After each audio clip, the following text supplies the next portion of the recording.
भाग 3 महापरिनिर्वाण. क्रमांक 1. वारसाची नियुक्ती. एकदा भगवान बुद्ध धनुर्धारी नामक शाक्य कुटुंबाच्या आम्रवनात वस्तीस होते. त्यावेळी पावामध्ये नुकतेच निघंटनाथ पुत्राचे म्हणजे महावीरांचे देहावसान झाले होते.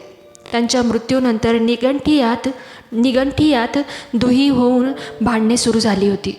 त्यांचे दोन पक्ष आपापसात झगडताना एकमेकांना बाण्यांनी घायाळ करत होते. श्रामनिरचुंद पावामध्ये वर्षावास संपवून सवीर आनंदास भेटण्यास आला असताना बोलला, निगंठनाथ पुत्राचे नुकतेच पावा येथे देहावसान झाले आहे.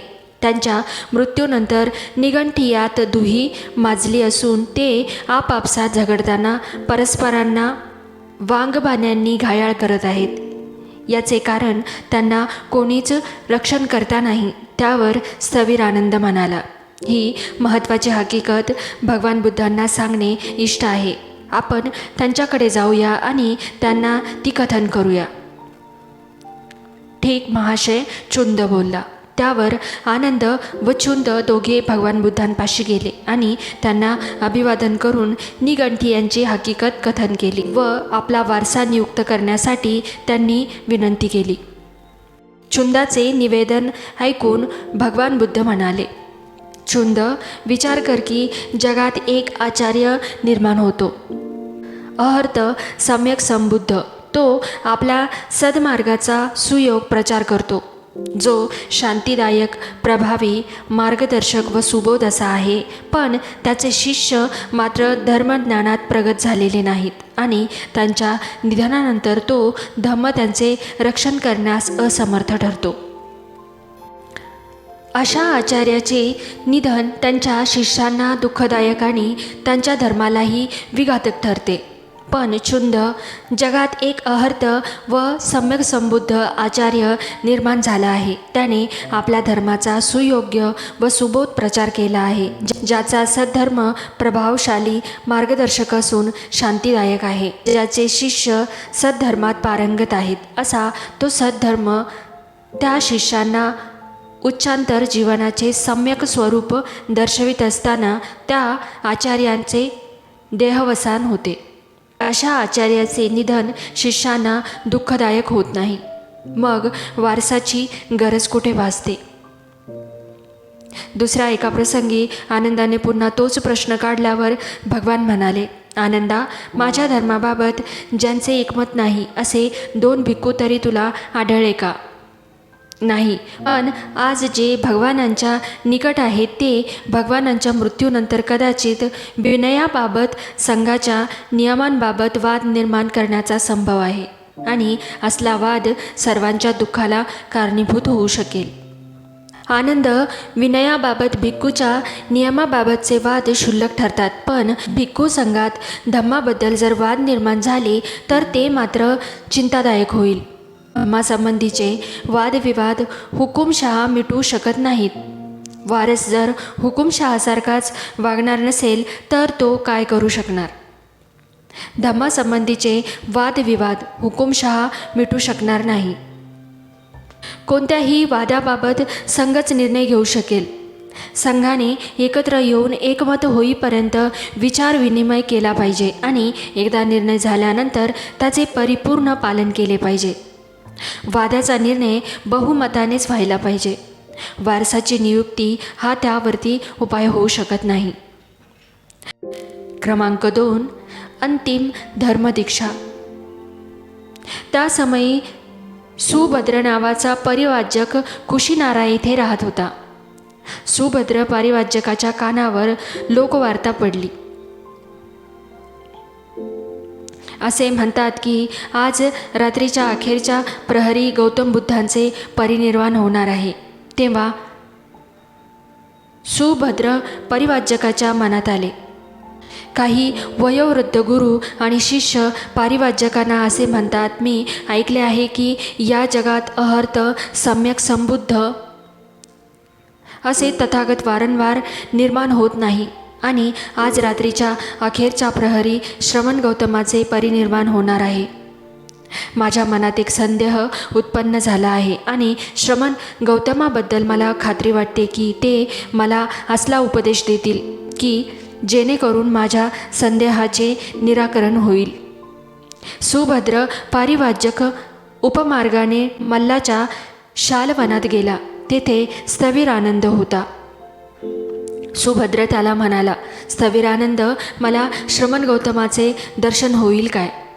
त्याचे शब्द ऐकून स्थविरानंद त्याला म्हणाला, पुरे सुभद्र, तथागतांना आता मुळीच त्रास देता कामा नये. ते पार थकून गेलेले आहेत. सुभद्र पारिवाजकाने दुसऱ्यांदा व तिसऱ्यांदा पुन्हा तीच विनंती केली. स्थविरानंदाने 3 वेळा त्याला तेच उत्तर दिले.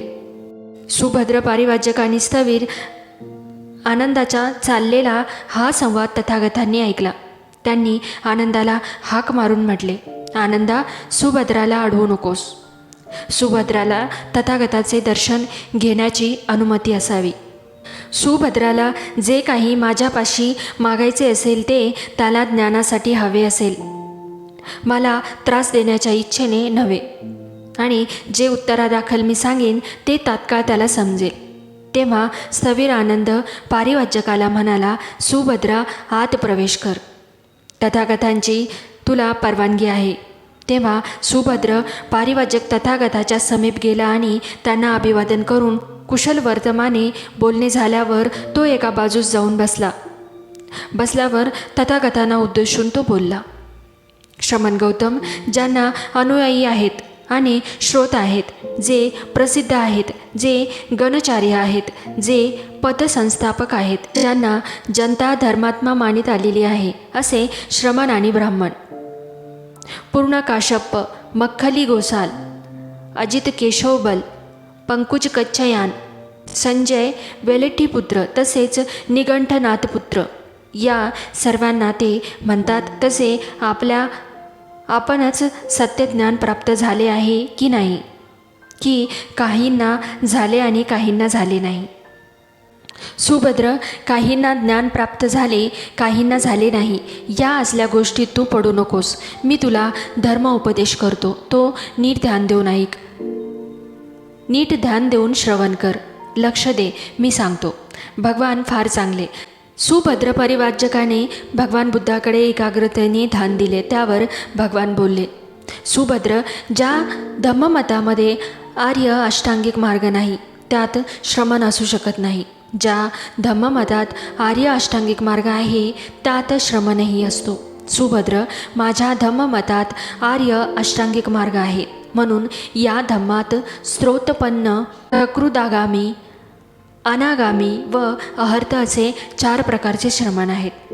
दुसऱ्या धम्ममतात श्रमणाचा अभाव आहे. परंतु सुभद्र, जर या धम्ममताच्या अनुयायांनी सम्यक जीवन व्यतीत केले तर या जगात अहंताचा अभाव कधीच आढळणार नाही.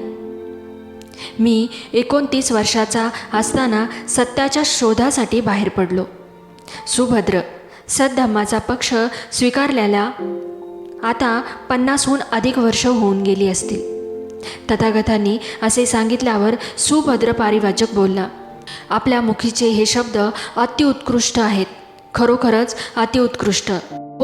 जसे कोणी फेकून दिलेल्याची प्रतिष्ठापना करावी किंवा झाकलेले खुले करावे किंवा मार्गभ्रष्टाला सन्मार्ग दाखवावा किंवा अंधारात दीप प्रज्वलित करावा की जेणेकरून नेत्र असलेल्याला दिसावे, तसे मला तथागतांनी सत्याचे ज्ञान करून दिले. म्हणून मी बुद्ध धम्म आणि संघाचा आश्रय स्वीकारतो. सुभद्र, ज्याने पूर्वी दुसऱ्या धम्माची दीक्षा घेतली असेल त्याला जर संघात प्रवेश करायची इच्छा असेल तर त्याला 4 महिने प्रतीक्षा करणे प्राप्त आहे. जर तसा दंडक असेल तर मीही 4 महिने प्रतीक्षा करेन. पण तथागत म्हणाले, माणसात फरक असतो हे मी मान्य करतो. असे म्हणून त्यांनी आनंदाला हाक मारली व ते बोलले, आनंदा, सुभद्राला आत्ताच संघात दाखल करून घे. बरे, जशी आपली आज्ञा, असे बोलून आनंदाने संमती दर्शवली. सुभद्र पारिवाजक मग आनंदाला म्हणाला, तुम्ही भाग्यवान आहात आनंद. महाभाग्यवान, तुम्हाला स्वतः तथागतांनी धर्मजलाचे सिंचन करून दीक्षा दिली व भिक्खू संघात शिष्यत्व प्रदान केले. सुभद्र, तुझ्या बाबतीतही तसेच झाले आहे, स्थवीर आनंद म्हणाला. अशा रीतीने तथागतांच्या अनुज्ञेने सुभद्र पारिवाज्यकाला भिक्खू संघात स्वीकृत करण्यात आले. ज्याला स्वतः तथागतांनी दीक्षा दिली असा तो अखेरचा श्रावक. क्रमांक 3, अंतिम शब्द. भगवान बुद्ध आनंदाला नंतर म्हणाले, आनंदा, कदाचित तू असे म्हणशील की गुरुची वाणी आता लोभली, आता आम्हास कोणी गुरु उरला नाही. पण आनंद, तुला असे वाटता कामा नये. जो धम्म आणि विनय मी शिकवला, सांगितला आहे, तो माझ्या पश्चात तुमचा गुरु. आणि आनंद, भिक्खू परस्परांशी बोलताना मित्रभावनेने एकमेकांना हल्ली संबोधतात, पण माझ्या पश्चात ही प्रथा बंद झाली पाहिजे. ज्येष्ठ जेव्हा कनिष्ठाला हाक मारील तेव्हा त्याच्या नावाने, गोत्र नावाने किंवा मित्र म्हणून त्याला संबोधावे व कनिष्ठ जेव्हा ज्येष्ठाला हाक मारील तेव्हा त्याला भगवान किंवा भंते असे संबोधावे. आणि आनंद, माझ्या पश्चात जर संघाला आवश्यक वाटले तर किरकोळ आणि गौण नियम त्याने रद्द करावेत. आणि आनंद, तुला माहीतच आहे की भिक्खू छन्न कसा हट्टी, विकृत आणि बेशिस्त आहे. आनंद, माझ्या पश्चात छन्नाला सर्वोच्च शिक्षा दिली जावी. भगवान, सर्वोच्च शिक्षा म्हणजे काय? छन्न काय वाटेल ते बोलो, कोणी त्याच्याशी बोलू नये, त्याची कान उघडणी करू नये, त्याला शिकवू नये, त्याला एकटे सोडून द्यावे. कदाचित यामुळे तो सुधारेल. नंतर भगवान बुद्ध भिक्खूंना उद्देशून बोलले, जर कोणा भिक्खूच्या मनात कदाचित बुद्धाबाबत, धम्माबाबत, संघाबाबत, मार्गाबाबत किंवा मार्गाच्या वाटेबाबत संदेह किंवा गोंधळ असेल तर भिक्खू वर्ग हो, आत्ताच तो त्याने विचारावा. मागाहून पश्चाताप करू नये की आमचे गुरु समोर असताना त्यांना प्रत्यक्ष शंका सांगायची हिंमत झाली नाही. असे सांगितल्यावर भिक्खू गप्प राहिले. तेव्हा तथागतांनी दुसऱ्यांदा तिसऱ्यांदा तेच शब्द उच्चारले आणि तिसऱ्या वेळीही भिक्खूने मौन सोडले नाही. तेव्हा तथागत म्हणाले, कदाचित गुरुचा मान राखावा म्हणून तुम्ही विचारत नसाल, पण भिक्खू हो, तुम्ही मला मित्रासमान मानून काय विचारायचे ते विचारा. तरीही भिक्खू अबोलच राहिले. तेव्हा आनंद तथागतांना म्हणाला, आश्चर्य आहे, अद्भुत आहे भगवान. या माझ्या संघाने मला आज निश्चिंत केले. या भिक्खूपैकी एकाच्याही मनात बुद्धांबाबत, धम्माबाबत, संघाबाबत, मार्गाबाबत किंवा मार्गाच्या वाटेबाबत यात किंचितही संदेह नाही. आनंद, तू हे विश्वासाने बोलतोस, पण तथागतांना ही जाणीव आहे की एकाही भिक्खूच्या मनात कसलाही संदेह किंवा गोंधळ नाही. या माझ्या 500 भिक्खूंना सर्वात मागासलेला निदान स्त्रोतापन्न तरी खास असेलच. त्याला अधोगतीपासून सुटण्याची खात्री आहे, त्याला संबोधी प्राप्त करून घेण्याची खात्री आहे. तेव्हा तथागत भिक्खूंना उद्देशून बोलले, भिक्खू हो, मी तुम्हाला पुन्हा स्मरण देतो की सर्व संस्कार अनित्य आहेत. आपला मार्ग अप्रमादपूर्वक आक्रमण करा. तथागतांचे हेच अखेरचे शब्द होते. क्रमांक 4, शोकग्रस्त आनंद. जसजसे वय होत चालले तसतशी भगवान बुद्धांना आपली काळजी घेण्यासाठी एखाद्या सेवकाची जरुरी वाटू लागली. प्रथम त्यांनी नंदाची निवड केली, त्यानंतर त्यांनी आनंदाची निवड केली. तथागताच्या अंतिम समयापर्यंत व्यक्तिगत सेवक म्हणून त्याने त्यांची सेवा केली. आनंदाला तथागतांनी सेवक न मानता आपला प्रियतम सहचर म्हणून मानले. जेव्हा भगवान बुद्ध कुशीनारा येथे आले व 2 शालवृक्षामध्ये त्यांनी वास्तव्य केले, तेव्हा आपला अंतकाळ जवळ येत चालल्याचे पाहून आता आनंदाला विश्वासात घ्यावे असे त्यांनी योजविले. म्हणून त्यांनी आनंदाला हाक मारली आणि मग म्हणाले, आनंदा, या शालवृक्षामध्ये कुशीनाराच्या या उपवनात रात्रीच्या 3रा प्रहरी तथागतांचे परिनिर्वाण होईल. तथागतांनी असे सांगितल्यावर स्थविर आनंद म्हणाला, भगवान, आपण बहुजनांच्या हितासाठी, बहुजनांच्या सुखासाठी, जगाच्या अनुकंपेसाठी तसेच देव व मानव यांच्या कल्याणासाठी कल्पतांपर्यंत राहण्याची कृपा करा. आनंदाने त्रिवार अशी विनंती केली. बस बस आनंद. तथागतांची अधिक विनवणी करू नकोस. अशी विनंती करण्याचा समय निघून गेला. आता मी वृद्ध झालो आहे, वयस्क झालो आहे. माझा जीवन प्रवास आता संपत आला आहे. माझी आयुमर्यादा मी गाठली आहे. माझी 80 वर्ष उलटली. ज्याप्रमाणे एखादे जुने शकट वापरून झिजून एखादे दिवशी मोडून पडते, तीच अवस्था तथागताच्या देहाचीही झालेली आहे. हे श्रवण केल्यावर आनंद तेथून निघून गेला. स्थविर आनंद दिसला नाही तेव्हा तथागतांनी भिक्खूंना विचारले, आनंद कोठे आहे? स्थविर निघून गेले आणि ते शोक करत आहेत, भिक्खू म्हणाले. तथागतांनी एका भिक्खूला बोलवले व ते म्हणाले, जा आणि आनंदाला सांग की तुला भगवंत बोलवत आहेत. जशी आपली आज्ञा. भिक्खू बोलला. आनंद आला आणि तथागतांच्या समीप जाऊन बसला. आनंद, आता रडू नकोस. मी तुला मागेच सांगितले नाही का की आपल्या आवडत्या व निकटच्या वस्तूपासून अलग व्हावे लागणे, त्याचा त्याग करणे, त्याचा संबंध तोडावा लागणे हे स्वाभाविकच आहे. आनंद, तुझ्या अमाप प्रेमळ कार्यामुळे, दयाशील स्वभावामुळे तू दीर्घकालपर्यंत माझा अगदी निकटवर्ती झाला आहेस. आनंद, तू हुशार आहेस. निष्ठेने प्रयत्न कर, म्हणजे तू सुद्धा विषयासक्ती, स्वार्थ, मोह व अज्ञान यासारख्या दुर्गुणांपासून मुक्त होशील. नंतर आनंदाबद्दल भिक्खूंना उद्देशून ते बोलले, आनंद बुद्धिमान आहे. भिक्खू, हो, आनंद बुद्धिमान आहे. तथागतांची आपण केव्हा भेट घ्यावी हे तो जाणतो. भिक्खूंनींनी कोणत्या समयी भेट घ्यावी हे तो जाणतो.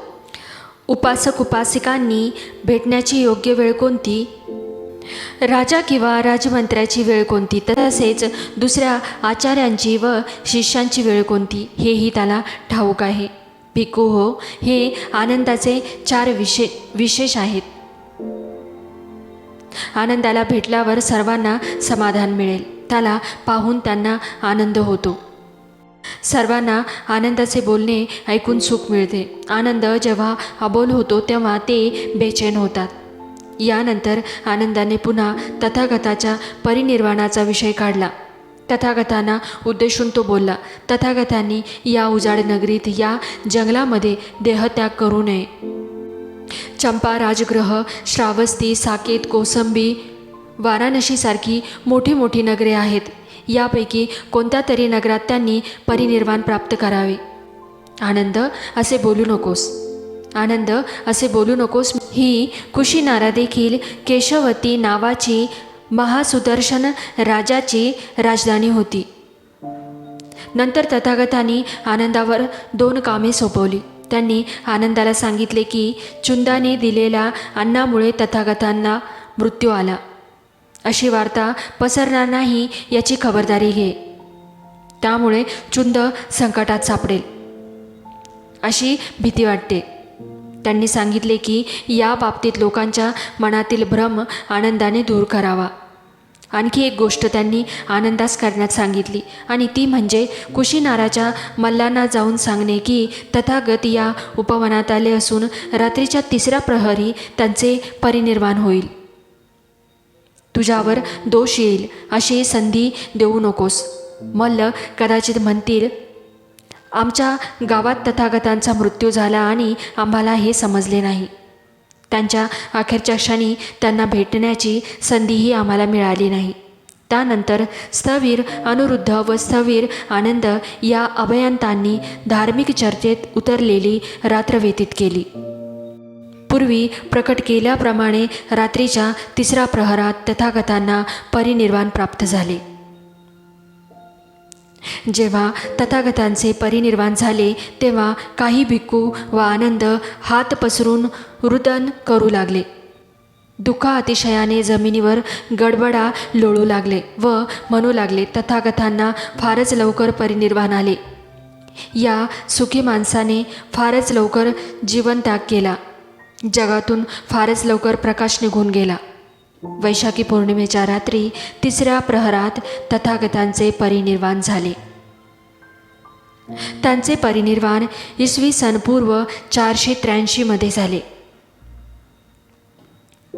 पाली भाषेतल्या ग्रंथात असे म्हटले आहे की दिवा पणती आदिच्छो रंती आभाती चंदिमा सन्नद्धो खतियो तपती न्यायी तपती ब्राह्मणो अथ सब्ब अहोरती बुद्धो तपिती तेजसा. सूर्य केवळ दिवसालाच प्रकाशतो आणि चंद्र केवळ रात्रीलाच प्रकाशमान करतो. आपली शस्त्रास्त्रे धारण केल्यावर क्षत्रिय तेजस्वी दिसतो. जेव्हा ध्यानस्थ असतो तेव्हाच ब्राह्मण तेजपुंज दिसतो. पण बुद्ध मात्र स्वयतेजाने दिवसरात्र सतत प्रकाशित राहतो. निसंदेह तो जगाचा प्रकाश होता. क्रमांक 5. मल्लाचा विलाप आणि एका भिक्खूची प्रसन्नता. तथागताच्या आदेशानुसार आनंदाने मल्लाकडे जाऊन त्यांना ही घटना विदित केली. जेव्हा ही घटना समजली तेव्हा त्यांच्या स्त्रिया, तरुण, पुरुष व कुमारिका दुःखित, खिन्न आणि शोकविव्हळ झाले. काहींनी केस विस्कटून, हात पसरून व जमिनीवर गडबडा लोळून शोक प्रदर्शित केला. त्यानंतर आपल्या कुमारकुमारिका व स्त्रियांसह मल्ल तथागताच्या अंतिम दर्शनासाठी उपवनातील शाल वाटिकेत गेले. तेव्हा सवीर आनंदाने विचार केला, जर मी कुशीनाराच्या मल्लांना तथागताच्या मृतदेहाला वंदन करण्यासाठी एकटे जाऊ दिले तर फार काळ व्यतीत होईल. म्हणून त्याने कुटुंबाचे गट केले. प्रत्येक कुटुंब तथागताच्या चरणी विनम्र भावाने वंदन करून निरोप घेई. या समयी पुष्कळ भिक्खूंच्या समवेत महास्थवीर महाकश्यप पावा हे कुशीनारा या मार्गाने यात्रा करत होते. त्याचवेळी पावलाने जाणाऱ्या मार्गाने एक नग्न पारिवाजक येत होता. महावीर महाकश्यपांना तो नग्न पारिवाजक दुरून दिसला. तो जवळ आल्यावर त्यांनी त्याला विचारले, मित्रा, तू आमच्या गुरूंना ओळखत असशीलच. होय मित्रा, मी त्यांना ओळखतो. शमन गौतमांचे निधन होऊन आज 1 सप्ताह झाला. हे वृत्त ऐकताच भिक्खूगण शोकविवळ होऊन रुदन करू लागला.